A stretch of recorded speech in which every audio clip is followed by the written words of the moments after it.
परभणी येथे घडलेल्या डॉक्टर बाबासाहेब आंबेडकर स्मारकासमोरील संविधानाच्या प्रतिकृतीची विटंबना झाल्याच्या घटनेच्या निषेधार्थ राज्यभर बहुजन बांधवांकडून निषेध मोर्चाचे आयोजन केले जात असून याच पार्श्वभूमीवर बारामतीत देखील आंबेडकरी चळवळीतील कार्यकर्त्यांकडून निषेध मोर्चाचे आयोजन करण्यात आले होते।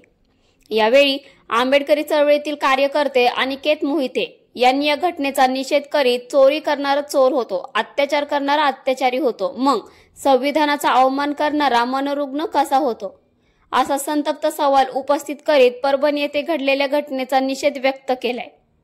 यावेळी सरकारने तात्काळ आरोपीला देशद्रोही घोषित करून त्याच्यावर रासुका सदृश्य कारवाई करण्याची मागणी केली। तसेच राज्यातील जनतेने संविधानाच्या समर्थनार्थ आंदोलन सुरू केले आहेत, त्यांनी शांततेच्या मार्गाने आंदोलन करावे असं आवाहन देखील बसपा सचिव काळूराम चौधरी यांनी राज्यातील संविधान प्रेमींना केले। या घटनेत दाखल झालेले 3 गुन्हे तात्काळ माघार घेतली जावेत अशी मागणी देखील चौधरी यांनी केली। यावेळी या घटनेतील आरोपी मनोरुग्ण असूच शकत नाही असा दावा देखील आंबेडकरी चळवळीतील कार्यकर्ते नवनाथ बल्लाळ यांनी केलाय।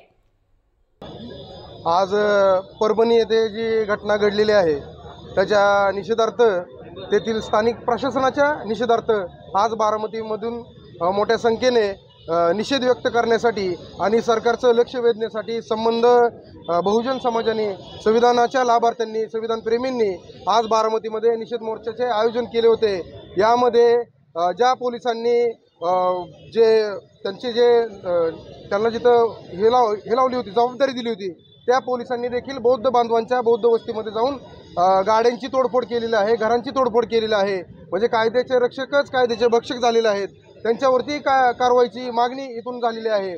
चोरी करणारा चोर होतो, बलात्कार करणारा बलात्कारी होतो, तर भारतीय संविधानाचा अवमान करणारा हा मनोरुग्ण कसा होतो, त्याला देशद्रोही जाहीर करून त्याच्यावरती रासुका सदृश्य कारवाई करण्यात यावी, ही मागणी घेऊन समस्त आंबेडकरी जनता, संविधान प्रेमी आज बारामतीमध्ये रस्त्यावरती उतरले होते। महाराष्ट्रातल्या आणि देशभरातल्या तमाम संविधान प्रेमी आंबेडकरवादी जनतेला हात जोडून विनंती करेल की संविधानाच्या अवहेलनेच्या विरोधात जे आंदोलन करताल ते शांततेत आणि संवैधानिक पद्धतीने केले पाहिजेत आणि ते तसेच आंदोलन आपण करावे अशी मी मीडियाच्या माध्यमातून महाराष्ट्रातील तमाम आंबेडकरवादी जनतेला आव्हान करतो। तसेच मी महाराष्ट्र शासनाला आमच्याकडून ही मागणी असेल की त्या ठिकाणी ज्या 3 FIR दाखल केलेल्या आहेत त्या 3 FIR तत्काळ रद्द करण्यात याव्या आणि त्यामधील जे निरपराध लोक आहेत, जे मुलं आहेत, तरुण आहेत, त्यांच्यावरती दाखल असणारे जे गुन्हे आहेत ते तत्काळ मागे घेण्यात यावे, हीच या ठिकाणी मागणी आहे आमची।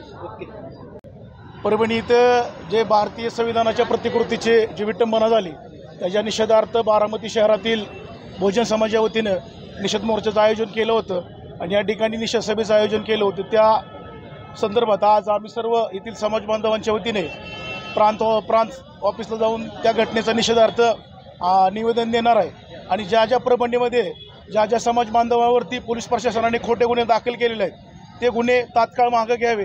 त्यातली काळूरामजींनी सांगितल्याप्रमाणे ती बरेच मुलं त्या ठिकाणी कॉलेजला आहेत, लहान लहान मुलं आहेत, त्या आत्ता त्यांच्यावर अशा खोट्या केसेस त्या ठिकाणच्या पोलीस प्रशासनाने केले आहेत। त्यांचं पुढचं करिअर नक्कीच त्यांना करिअर पुढं शिक्षणाला, नोकरीला अडचण येणार आहे।